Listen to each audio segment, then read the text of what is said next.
All right, you guys, let's talk Ring of Honor. Now, our opening match, we had Angelico versus Gravity, and I was pleasantly surprised by this match. Now, I see Gravity go in the ring, and he does a typical Lucha Libre thing, but Angelico, he's usually, when you think about him, you think about him being a jobber. And I remember when AEW used to have Dark and Dark Elevation, he is usually just doing the job on there. And now that he is looking to have a match with Eddie Kingston for the Ring of Honor World Title, it's actually ridiculous.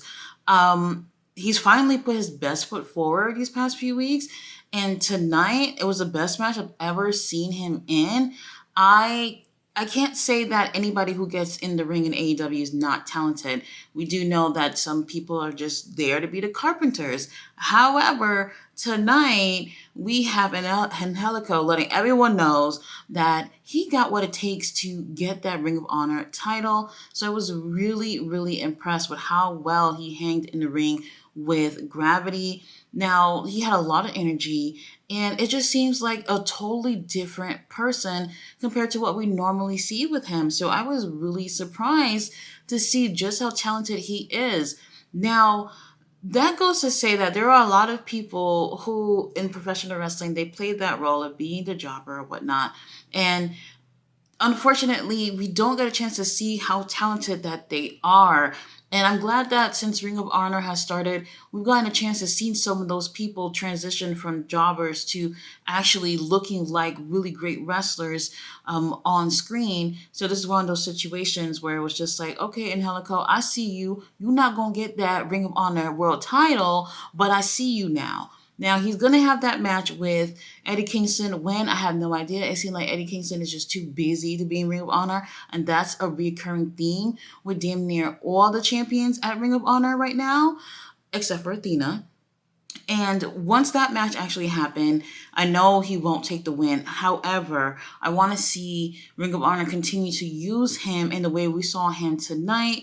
He takes the win via submission, and really, I do feel like people's like their thoughts of him have definitely changed. This was probably the best match of the night. Up next, we had the Righteous, and they're cutting a promo, and I feel like they were trying to take credit for MJF's current misfortunes, even though they did not win the tag titles at Wrestle Dream. They're pretty much saying that MJF came in that match alone and he left alone, and I guess they're trying to make it seem like they had something to do with I don't know, Adam Cole and MJF issues. I don't have no idea what they were talking about, but it just felt like none of it made sense. Um, Personally, I wouldn't have mind MJF and Adam Cole winning the titles if they were actually going to be on Ring of Honor, doing something to make a difference within Ring of Honor. And unfortunately, that's not the case. You guys already know that Cole is his foot is fucked up, and it's pretty much the same recurring theme with all the titles, and it just doesn't make sense. So I don't know where they were going with this promo, but it didn't make sense. Now, up next, we had Pretty Peter Avalon, who used to be pretty, versus Sean Dean, and Trisha Dora was there on his side, while we have Hollywood hunk Ryan Nemeth on the side of Peter Avalon. So the match starts off a little bit slow, and we have Ryan who's getting involved physically in this match, and Trisha Dora decides that she's going to take matters into her own hands and get this loser out of here. Now, I could admit, I could see her whooping his ass or whatever, but she just pretty much intimidates him and makes him leave to the back. So the match continues, and things do pick up, and it gets a little bit more interesting. However, Sean Dean does take the win. Um, it wasn't bad, but there's like no story. Like, where are we going? We're pushing people and we're not really having anything to say about them. Like the infantry, sure, we know that they're a group of people that have all been in the United States Armed Force or whatever, but what else? What else about them can we say within Ring of Honor? Nothing else. So really, I didn't really care about this match. Up next, we had Marty Bell versus Mercedes Martinez. Mercedes is an absolute beast. Now, every time Marty kicks out of any cover, she would get so upset and go even harder. Now, watching Mercedes, I feel like I see so many similarities between her and Athena. They're so similar in character, they're similar in their styles in the ring, and it makes me want to see these girls go at it in the ring. Mercedes does take the win, so no cheating this week from Diamante. So that match went smooth, but it was definitely a beatdown. Up next, we had a minion empowerment meeting with Athena, Lexi, and Billy Starks. Now, Athena is making sure that when Billy gets into the ring with Diamante later on, that she's going to show her who's the baddest bitch and make sure she strikes first. And Billy, she comes off a little naive or whatnot and doesn't seem like she wants to be, I don't know, the mean one in the situation. But the truth is that you're going against Diamante. Diamante is not going to show you any mercy. So make sure you put hands on her first. Now, after that, we do have Ethan Page versus Tony Nese. Now, Tony Nese comes out first and he says, you know what? I'm going to whoop Ethan Page ass. So there's no group training today. And I'm looking at Tony Nese's abs and I'm just like, holy shit, these people can definitely benefit for some group training tonight. Now Ethan comes out and the match starts off really great. And I've been telling y'all, Tony Nese, he is super talented and a lot of times he's just there helping a lot of these other cats get over. However, tonight was different. Now, we have Ethan, who is definitely underestimating not just Tony Nese's ability in the ring, but Mark Sterling's as being ringside. Now, Mark Sterling, he gets involved physically here and there when the referee is somehow blinded, and that helps as a distraction. And Ethan seems to basically be in a handicap match at this point. Now, for a while, we don't have Mark getting involved, and just him and Tony Nese. Now, towards the end here, we have Mark Sterling who gets involved again while the referee isn't even paying attention. And then here's Tony Nese going for a cover. And when he goes for the cover, he put both of his feet onto the rope so he could have some, more leverage. And he ends up taking the win and beating Ethan Page. And Ethan no longer has a streak. I don't really know what number he was on. Maybe 5 or 6, something like that. And I was very, very surprised. I kept thinking they're going to keep going with a streak with him for quite some time and put him in the title picture. But somehow they snatched the rug out of that, and now he has a loss in Ring of Honor.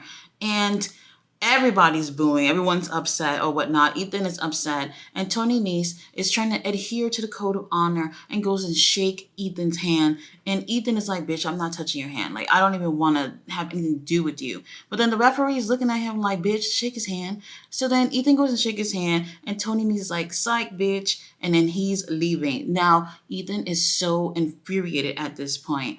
And Tony Nese is like, look, if you want to do better in your career, you can join the Premier Athletes. And he gives them a card so that he can give them a call later on. Ethan is so upset. And then here is Tony Nese talking about, oh, while you're there, we can help you with that physique of yours. And he started grabbing up on his stomach and all that stuff. And Ethan is so pissed off. He ends up attacking both Mark Sterling and Tony Nese. And right before he can give Mark Sterling a powerbomb, here is Tony Nese saving the day and helping out Mark Sterling. So he pretty much leave with his back intact. Now, where are they going with Ethan Page? I have no freaking clue. He was really, really upset. And Caprice had to get off commentary to go talk to Ethan Page backstage. Now, they don't show this, but they let us know this on commentary. And I'm really, really surprised that they went this route. I'm kind of hoping that this would have helped him turn heel. But based on how he reacted after that and the crowd actually being happy that he attacked Tony Nese and Mark Sterling, I don't think that's the case. All right, you guys, up next we have Billy Starks versus Diamante. Now, right off the bat, I'm thinking, all right, Billy, she told you to put your hands on her first. And she actually does, and it kind of hits her in the stomach. And it just looked like, oh, I thought it was going to be aggressive. She's just not taking the training the way she's supposed to. Now, Athena is definitely feeling some type of way because Diamante was in control, like, 85% of this match. And really, I'm just like, is Billy Starks really taking any notes from the minion training? If she's not, Athena, I would definitely get into the training. Now, the match continues, and I'm just thinking, all right, maybe Mercedes might just get involved or whatever, but it looks like Diamante got it from here. Now, surprise, surprise, here is Billy Starks taking the win with a heelish way to win with a surprise roll up, and it shocks the hell out of everybody there. Even Athena and Billy even seem surprised that she even took the win this way. Now, Mercedes and Diamante are not happy about this, and they attack both Athena and Billy Starks. It's getting crazy, okay? Here we have Athena and Mercedes. They're going under the ring. They both get a chair and they're ready to hit each other with the chairs. And then we have Billy Starks and Diamante just battling out, throwing blows on the side. When I'm telling you guys, things are definitely heating up in the women's division in Ring of Honor, where I'm just really feeling excited. It was so good. When I tell you they had like 40 referees, I was like, so y'all got this many referees on payroll? I never want to see any type of interference or any type of foolishness going on because you guys have so much referees. Now, the referees are able to break away these two groups and things look so good between them. Like, I'm really invested into seeing what happened between these girls. I do know that they're definitely going to have a tag team match, and I'm kind of hoping not next month, I think December would be Final Battle. I'm hoping we're going to be able to see Athena in the ring with Mercedes. So that would be her getting back in the ring with who she won the title from to begin with. So that's going to be interesting. I'm really invested in this. I hope they show this on YouTube or whatever because it's getting really good. All right, you guys. So we have Griff Garrison and Cole Carter and Maria backstage. Now, Cole Carter gives Maria a shirt he wants her to wear during their match later on tonight. And it says, "Hot Moms Love Professional Wrestlers." And I'm just like, holy shit, where do I get the shirt? Because that is definitely me to the T. I'm definitely going to be looking out for that. Now, up next, we do have a match that I had high hopes for, and it just did not give me what I wanted. Josh Woods versus Pat Buck, and this was a Pure Rules match. You guys know I love Pure Rules matches, so I had some high hopes with this one. First of all, let me say this. It started off really, really good. Within the first minute, Pat Buck uses his first rope break. Now, Josh Woods is laughing, Mark Sterling is laughing, and then within 2 minutes, here is Josh Woods using his first rope break, and then seconds later, he uses a second one. Now, he is so upset that he used 2 rope breaks so quickly, even though he got 3, that he ends up using the only close fist move that he can actually use, and he gets a warning from the referee. And I'm like, okay, things are getting really competitive, and I feel the tension between the two of them. You guys, the match was over in less than 4 minutes. Out after that closed fist punch, I just don't know. It almost seems as if Pat just let him win. I just did not like that at all. It started off so well, and then out of the blue, it was almost as if Pat was like, I'm tired. You go ahead and take the win. I did not like that at all. At all. I was really disappointed with that. I just don't understand. Why would they come up with this? Like, if Pat wasn't going to even last that long in the ring, couldn't we just have gotten somebody else? Like, come on. Not even 5 minutes it could have given us. I didn't like this at all. So up next, we have Dalton Castle basically teasing that he's going to be back because that's what the fans want. And that's true. The fans do want Dalton Castle. He's definitely one of the most entertaining wrestlers that they have. But I have been saying that he probably would do better being on like Collision or, Dynamite or whatever. He just has something that's a little bit different compared to a lot of people that I think that could be better showcased on somewhere like Collision and them. Now, up next, we had Allison Kay versus Kiera Hogan. They have a decent match.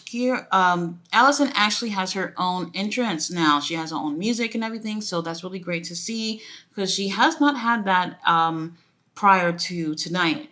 while they do have a great match, I'm just like, oh, we need something more with these girls. I know they're having a lot of great things with like Athena and them, those group of girls, but I want to see the same thing for the rest of the girls as well. There's just no story, and we don't get a chance to see too much personality from them. So while what they're doing is decent in the ring, you want to see personality outside the ring and in the ring as well. Sometimes things just feel a little dry.